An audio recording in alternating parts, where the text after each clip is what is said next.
خير على كل متابعين صفحة حكاية جيل بالعربي على موقع التواصل الاجتماعي فيسبوك. معاكم حاتم النجار، وحلقة النهاردة بعنوان كان نفسي. كل شخص فينا جواه فراغ بسبب حلم صعب انه يتحقق، وفراغ بسبب انسان للأسف ما بقاش موجود، وفراغ بسبب فشل او خوف او كلمة رفض.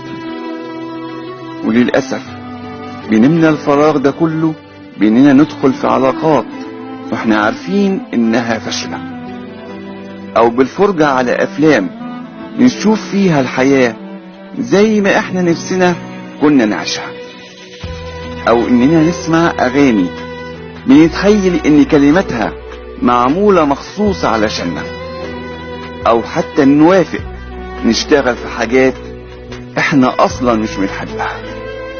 الفراغ ده كله بنعبر عنه في كلمتين: كان نفسي. كنت معاكم